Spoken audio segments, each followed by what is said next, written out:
So when we start off with our blocking, we always start off with our in our blocking stance. So we want our feet balanced, shoulder width apart, so that, and our knees bent, so that we are able to move either direction, whichever way the ball goes. And so, Sunny, her knees are bent, her hands are up. So we want our hands up in ready position, so that, again, it makes us quick either way we're going. We want our palms, our thumbs are going to be in, and our palms are to the net. When we start, we also have a home position that we like to start our girls in, our base position. And so I'm going to have you girls start in your base position.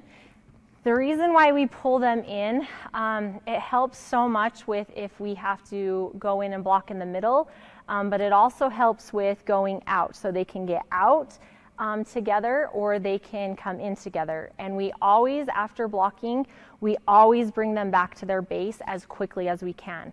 In a couple of the drills that we'll run today, you'll be able to see the importance of why we come back to our home base, and it gets us ready for the next part of the game, whichever part we're headed into, whether that be transitioning for hitting or gets us back for another block.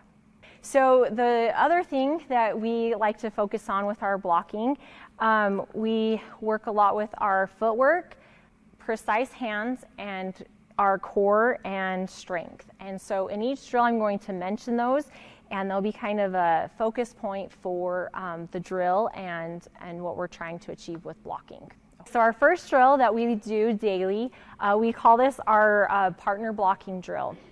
And the thing that we're working on with this one would be our precise hands and our core and strength.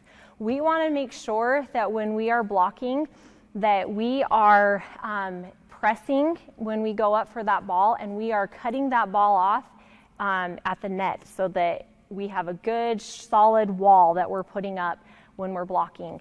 A lot of the time, if we're not pressing and we're not working on that, you'll see the girls, if you want to go up, if they're not pressing, sometimes their hands will come off the net, and it allows for the ball to go off of high hands, or it would allow that ball to fall in front of them. And so this drill is really good for looking for that press and making sure that we're big and we're pressing and we're strong and we're creating that wall. Okay, the second part that we really like to look at with this drill would be our precise hands. And how this works is the girls will hit, so we have the balls on that side with our blockers over here. The girls will hit about 10 balls. For this sake of the drill, we'll just do 5, okay? They'll do 5 hits where they're hitting at both hands.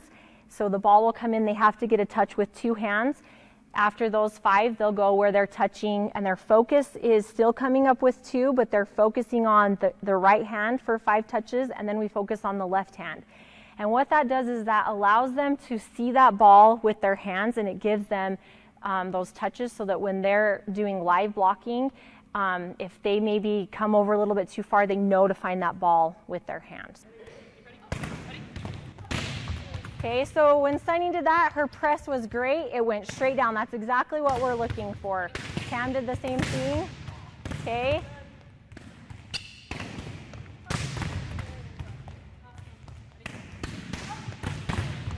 Okay, so on that one, high hand. So it caught her off guard. She knows that the press wasn't there. So now she's going to make sure she makes that adjustment on that, okay? Good.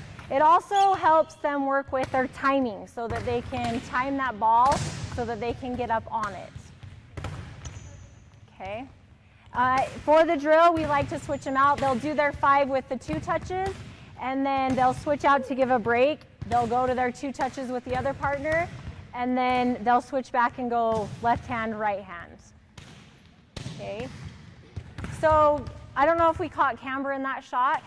Camber didn't press. If you notice, her body came like this, and so she's got to refocus and she's got to go forward. Really use your core and push forward. Good.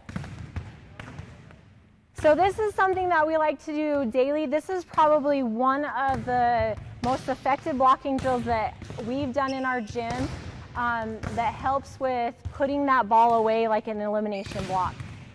They get used to that press and finding that ball, and so it's hard for the defense to return a ball that goes straight down to the ground, and so that is another reason why we like this drill.